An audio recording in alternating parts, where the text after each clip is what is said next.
Welcome back to another edition of Fast Sheet Garage. It has been brought to my attention by a dear friend that is a follower of this channel that he has absolutely no idea what is going on whatsoever.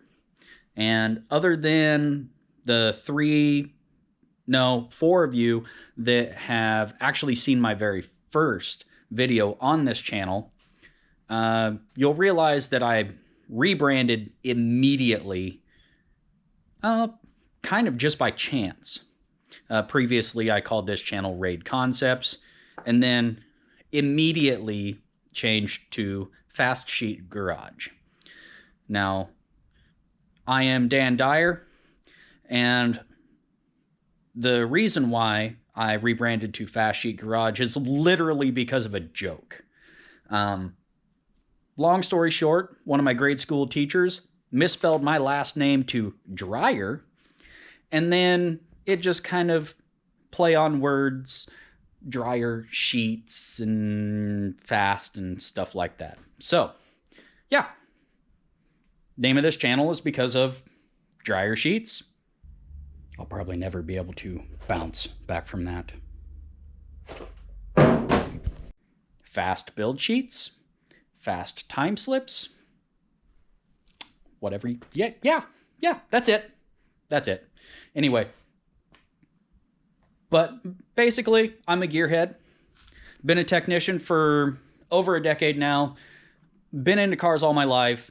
Started building models when I was like 4 or 5 years old. It's an addiction. And expensive. But I digress. But basically, the whole deal is this is going to be my this is going to be the face of this channel for now, at least. This is FreeBird, my 66 Thunderbird. We're going to be putting some horse purrs with some choo-choos and try to go fast. Make sense? Anyway. But, of course, being a technician, I've got to work on other stuff too. So that's where Betty comes in, my daughter's Jeep. But yeah, that's the long and short of it. How about we get something done? Maybe, possibly, could, probably not. So in the last video, you witnessed me perilously get this pulled out of the Jeep.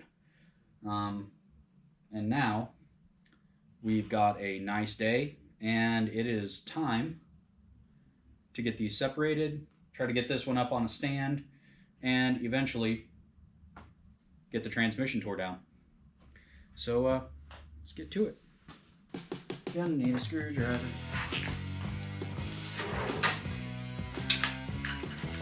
I love Christmas trees.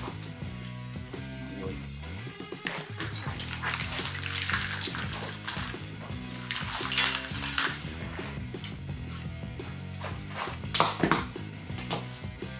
Last thing I need to do is start breaking connectors. The neck broken already. Now give me a little 10 mil.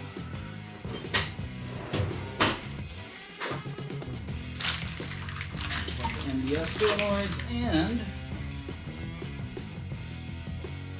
wiring harness is officially off of the engine.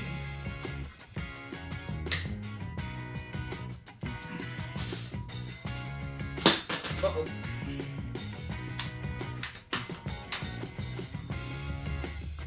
Nope. Oh, got it.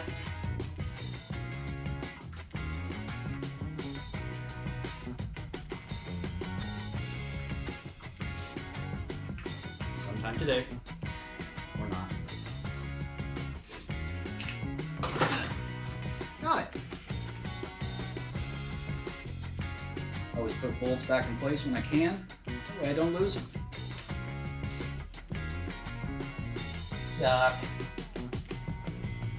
Apparently I forgot that the right way to get the torque converter bolts out of the flex plate are from underneath the engine. So that's going to make things messier.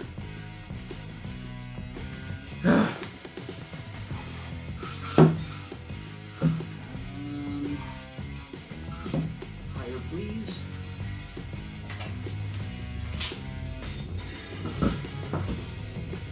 Nope. Uh-oh. There we go. Hopefully that was safe. Not unclean. Oh.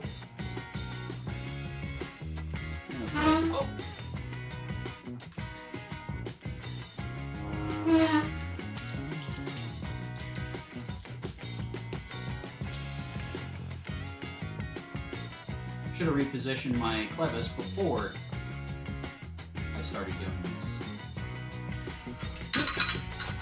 Come on.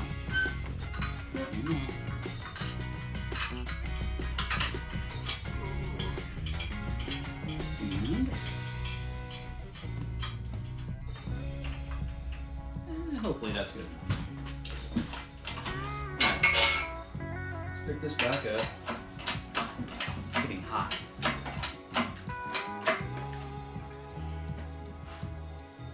Yeah.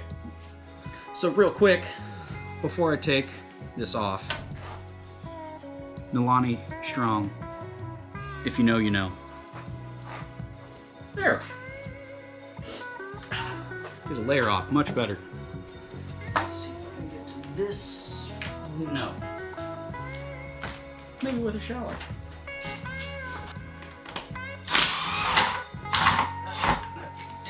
Uh-oh. Nope. Help!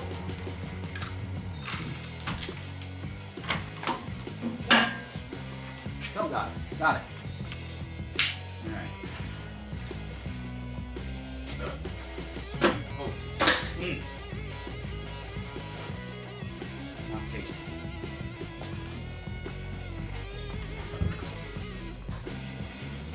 Come on.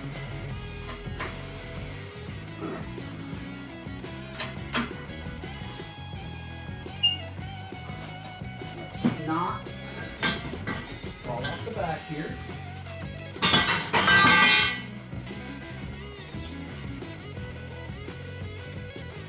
Ugh.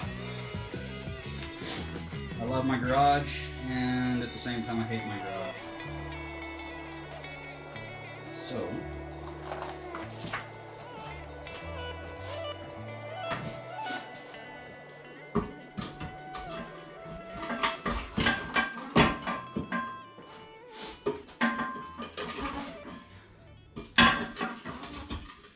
give the guy a little bit more distance here. I don't need much more room.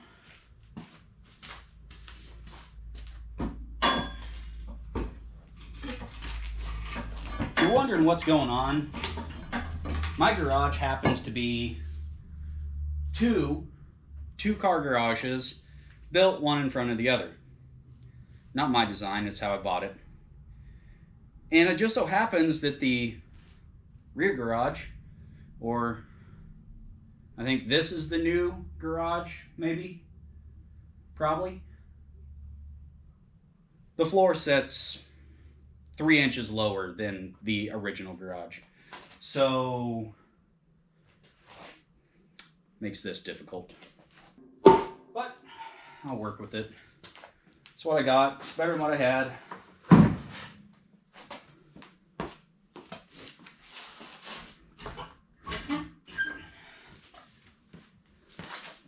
Wiggle, wiggle, wiggle. Almost out. And And we're out. Set the engine down real quick. Oh boy.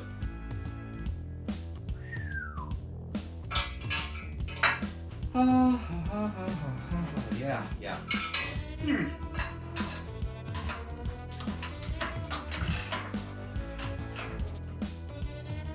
Little three-wheel action there. But it's just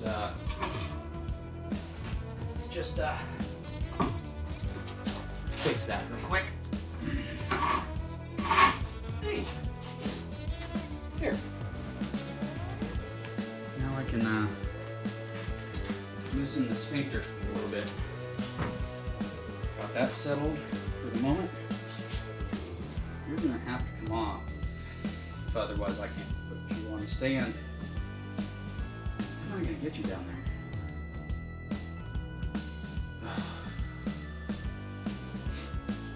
I love my life. So, light bulb. We're gonna adjust this. Just shuttle this to the lower floor and get the engine into the back half of the garage. Get rid of my ramps, whatever you want to call them, stands. And then I can get this picked up, get it put on an engine hoist. Do it like that. Come on, or not. Press it. Press, nope. Hey! Front row.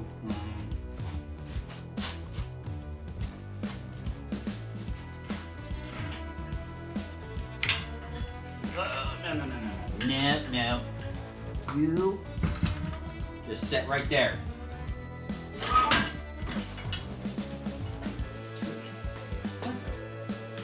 Persuader.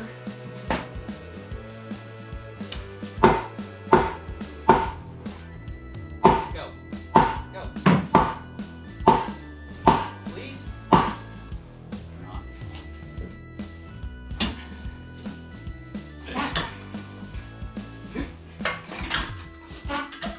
Wow.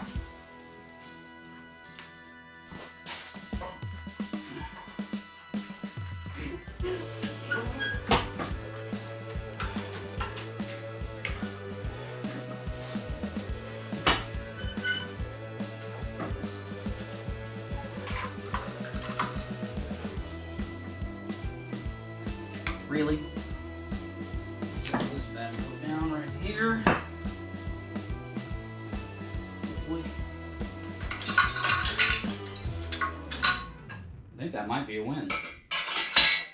Well, as you can see, got the flex plate off. Torque converter set to the side. I've made myself quite the mess.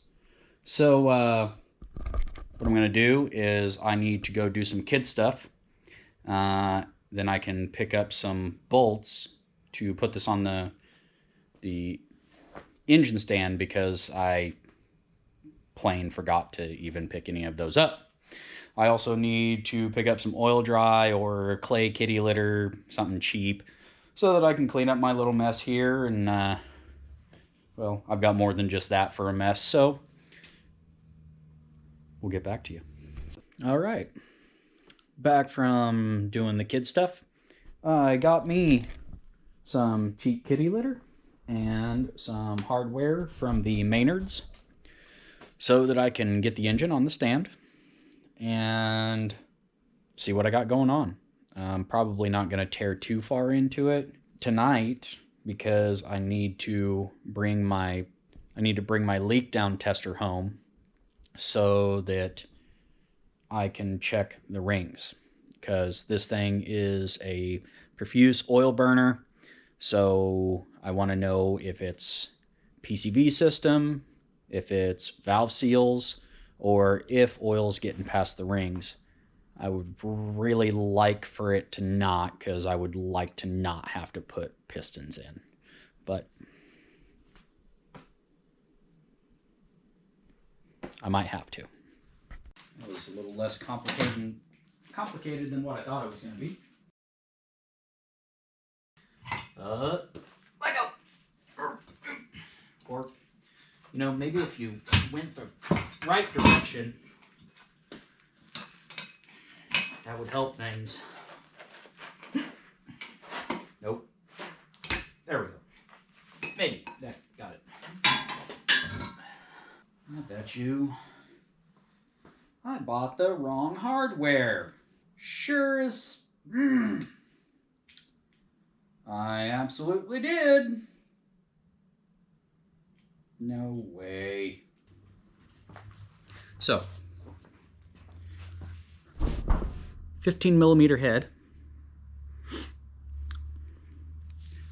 Standard threads and pitch.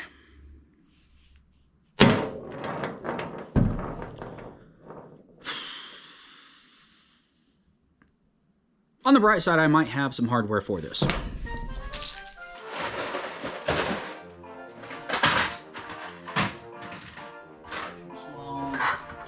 Somewhere.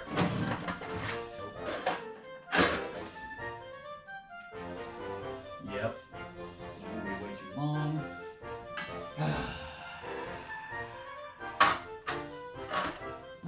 Time to dig in the box. Maybe. Well, there's one.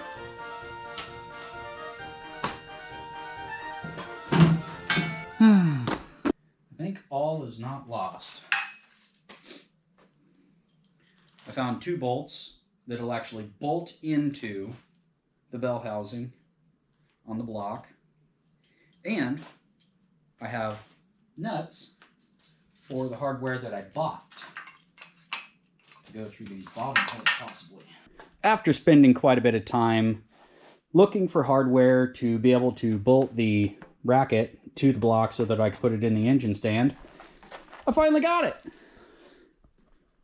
It only took way longer than it needed to, with huffing, screaming, few choice words. Anyway, I really like my engine stand. I probably don't get to use it enough, but I really hate trying to put an engine on it off of a cherry picker because of, well, how it's designed. Legs get in the way of other legs and this, that, and yeah, it's just, it's a mess. It really is. But the one reason why I like this so much is because I can put about as big of a drain pan underneath this thing as I want to try to keep the fluids off of the floor. You know, unlike this. But, yeah. Now, I can start tearing this thing down and seeing what I have. I know I'm going to have all kinds of gaskets that are ready to be replaced. Valve cover gaskets are leaking. I know that. I've probably got spark plug access gaskets that are leaking in the valve cover. So I've probably got spark plugs that are oil cooled. What else? Intake gaskets were very close to leaking. I wasn't getting any lean codes, but I mean, 200,000 miles. Who knows how many heat cycles. Bought it off of a college kid. So yeah. But anyway. Yeah. Okay, on second thought, there's a couple of things that I wanted to go over on the Gen 3 Hemi. This is a non-VVT. You would have a solenoid right here to control the cam timing. Just a few things to look out for if you are working on one of these. One, these are your MDS solenoids. Now, if you have to pull these, don't. Well, if you have to pull them, you have to pull them. But just know that these are well known to seize in their bores, and they have a tendency of breaking. and it's kind of a pain to get everything out after they do break. Not impossible, but just a heads up. Now, another thing, you can find it online. These are well known to have issues with the lifters. And to get to the lifters, you have to remove the cylinder heads and blah, blah, blah, blah, blah. The pre-variable valve time or variable cam timing, I haven't seen a lot of issues with camshafts and lifters in this particular generation of Hemi. Anything that does have the variable cam timing, that's where I personally have noticed most of the issues with lifter failures and chewing up camshafts. Another thing to look out for is obviously the log style manifolds. Just about every single one I've ever removed from a vehicle is warped, whether it's leaking or not. So it's another thing to keep an eye out for. Now, another thing that I know that the Gen 3 Hemis, especially the non-VCT, non-variable cam timing Hemis, had some issues with is valve spring breakage. Me personally, I got into the industry about the time that they were really starting to use VCT. So I personally did not see a lot of valve spring failures, but I know that they've happened. Now, as for my personal issue of extreme oil consumption, I decided to go ahead and take a look at all of my intake valves to try to check for either a clogged PCV. That one's got quite a bit of oil sitting right on the seat. This one's very wet. I don't know that I would call it leaking, but it probably is. And this one's not bad. I'm really not seeing what I want to see, which is an excessive amount of oil leaking past the valve seals. So while no matter what I do, this engine is going to get new valve seals, the chances of that being my full oil consumption problem is down to 2%. So definitely going to be focusing on the leak down test once I get the leak down tester home.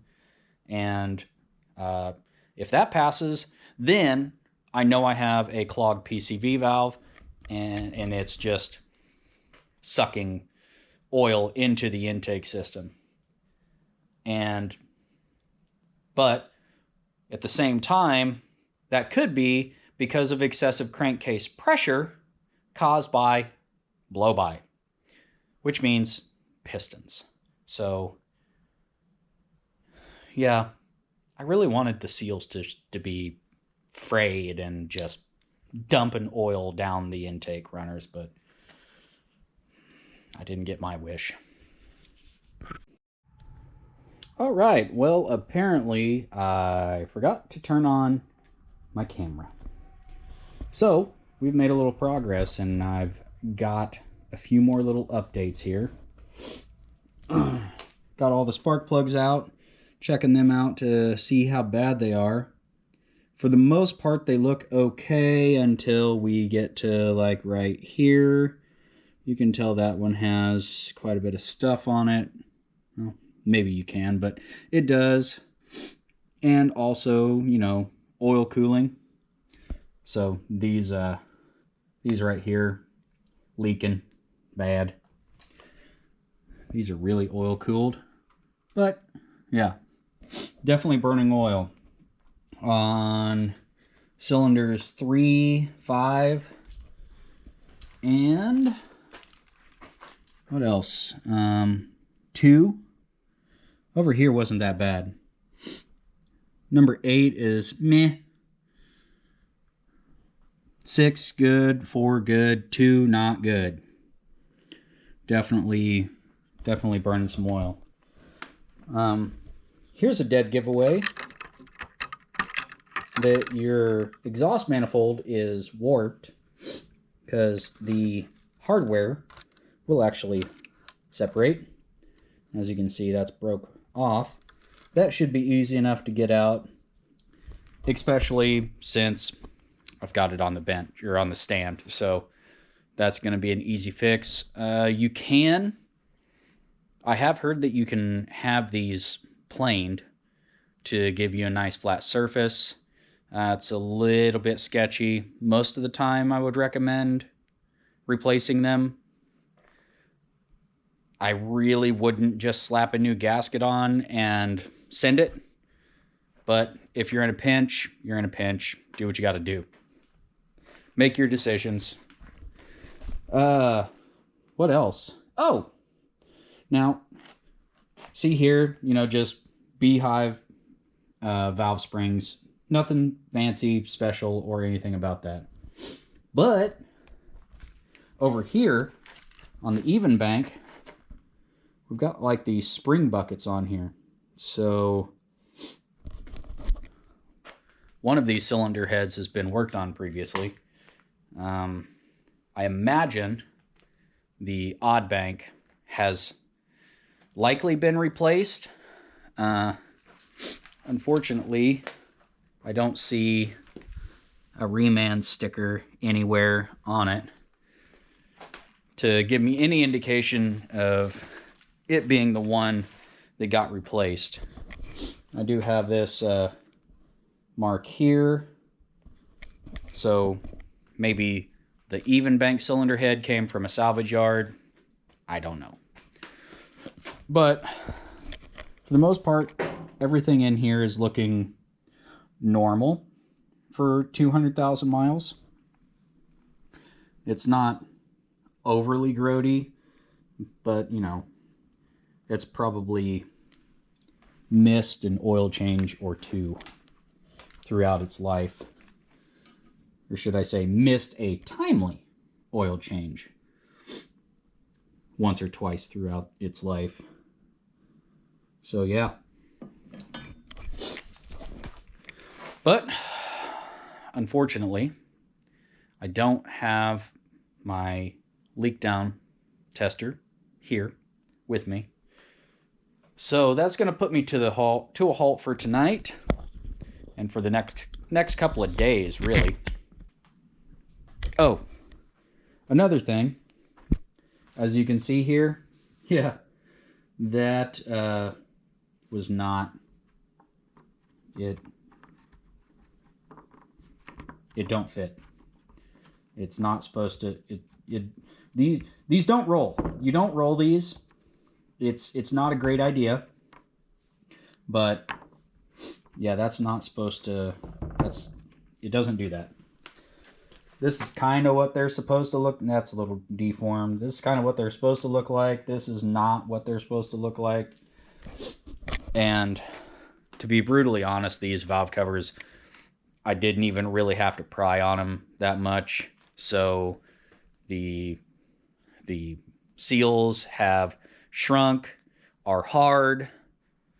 They've had quite a bit of oil between the sealing surface and the cylinder head. So they just basically unbolt them. They just kind of fell off. So yeah, definitely need new seals, but I knew that. So yeah, we will reconvene when I have the leak down tester so that I can try to figure out where all my oil is coming from. All right, we're back, and I have tools. So basically what I want to do here, since I can't do a compression check, which I know the engine has reasonable compression because it ran fine prior to it being parked. What I want to do here is I want to check how much leakage I have and hopefully find where that leakage is coming from. Do I have a valve seat that's not sealing? Do I have a valve that's sticking open? Are my rings really that bad? These are the answers that I want to try to get with this test. Now I am going to do a leak down test at the top and the bottom of each cylinder. Ideally, when you're just doing a basic leak down test, you only need to worry about having the piston all the way up at the top, because that's going to tell you where your combustion gases are going, you know, under your compression or your compression and power strokes. So, but the reason why I want to do it at the top and the bottom of the cylinder is I want to figure out, without disassembling the engine, whether or not my rings and or pistons are really that bad. Because this thing would smoke significantly at an idle, at stop signs, if you sat there long enough. So probably the answer is yes, they are bad. Yes, I need to replace them. No, I don't want to. But I will if I have to. So let's get this test going.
Well, I just got done with the leak down test, and the numbers pretty much tell me that, you know, I was right about compression, and that I'm probably right about having piston or ring damage, or, you know, cylinder damage, whatever. But don't mind the purple ink, but you can see on bank 2, 3, 3, 3, 2. And on bank 1, 4%, 7, 8, 7. And at the bottom of the stroke on these 3 cylinders, it was pretty close to 10% leak down. So if I had to guess, if I was to tear the head off of this and pull the pistons out, what we're going to find is one of a few things. Going to have cylinder scoring, ring damage, possibly a broken ring, but it most likely not. I would think a broken ring would bleed down even more than just a couple of percent. And maybe even a piston skirt, a lot of piston skirt scuffing. Well, I guess the next thing is let's get these cylinder heads off and check the cylinder walls and see how far I want to take this. It's gonna be expensive.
this is kind of rare. I have some good news. 200,000 mile Hemi engine, and I'm gonna try to show you as best I can. I guess that picture's not that bad, but I really do not have any significant ridges. I mean, you could still see crosshatch, other than that nice little spot where the piston starts to twist under power. Pretty much the same story over here. Can still see some crosshatch. No grooves. So I don't think I have any broken rings. Actually, if you can zoom in right there, you can actually see the compression rings. I think, for now, I'm going to leave the bottom end alone. And clean up the tops of the pistons when I put the cylinder heads back on. Inspect the timing system, because I did find, right here, here are all my push rods, organized out into the cylinder and everything. So, if you look real close, you see this push rod end right here. You see the wear is nice and even. Well, then you look at, see if I can get it to focus, this push rod, it kind of has a funny pattern to it. Well, that one is wearing, it's like the push rod is not spinning enough, and it's causing excessive wear. Not necessarily because it's bent, but just maybe because it got oil starved once or twice, whatever. And I'm seeing evidence of a couple of more push rods on the rocker side. See that one too. They've got a few of them has some funny wear. So I will inspect the camshaft side. I'm gonna pull lifters, because notorious for chewing up lifters, chewing up cam lobes. Definitely want to check on that, because I don't want to have to tear this thing apart again if something like that's going on. But yeah, I think I'm going to leave the bottom end alone. Reseal everything. Pull the timing cover, pull the oil pan, reseal everything, clean it up. That way, you know, if it's using oil, it's just using oil and not burning oil and leaking oil. So anyway, yeah, I like it. Let's keep digging in.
You know what? I was really expecting worse. When I started this, we'll call it an adventure, I was really hoping that the oil consumption was going to be something really simple. It's not as simple as what I thought, but it is not as bad as what I was worried about it being. Is that right? Yeah? Something like that. Anyway. So, you see me take off the oil pan seal / windage tray. That's always a great idea, but at least it has a windage tray. And flip this over. While I had it flipped over, I checked all of the obvious stuff. I probably should have pulled a rod cap and a main cap, but honestly, oil pressure's never been an issue. I have not heard any knocking in this engine whatsoever. At most is bled down lifters that almost every Gen 3, especially from like 13 forward, all have on a cold start after sitting for a long period of time. I don't know why lifters bleed down. Their oiling system is funky because the lifters are the last thing in the engine to get pressurized oil. And we wonder why we have lifter and cam problems now. But hey, what do I know? Nothing. I don't know anything. So let's look at the heads real quick. I am going to do a little bit of work with these. Probably will, of course, clean everything up. But I am going to go ahead and put new valve seals in. This is actually bank 1, and you can see 200,000 miles. Everything looks really clean. Now, one of these cylinder heads has either been worked on or replaced. And I'm thinking it's actually bank 1, where all of our problems are. So, bank 2, combustion chambers look good, especially for the mileage. When I pop the valve seals in, before I put the new valve seals in, I'm going to lap the valves to the seats just to try to get a little bit better seal for a while. It's not going to be a forever fix. It is definitely not as good as having the valve seats cut or having a valve job done. But it's just one of those things. Whenever I've had my personal engines tore apart, I just lap valves in real quick. It's an extra 5 minutes per valve, and it's no big deal to me. Now here's bank 1. We can definitely see which cylinders are our problem children.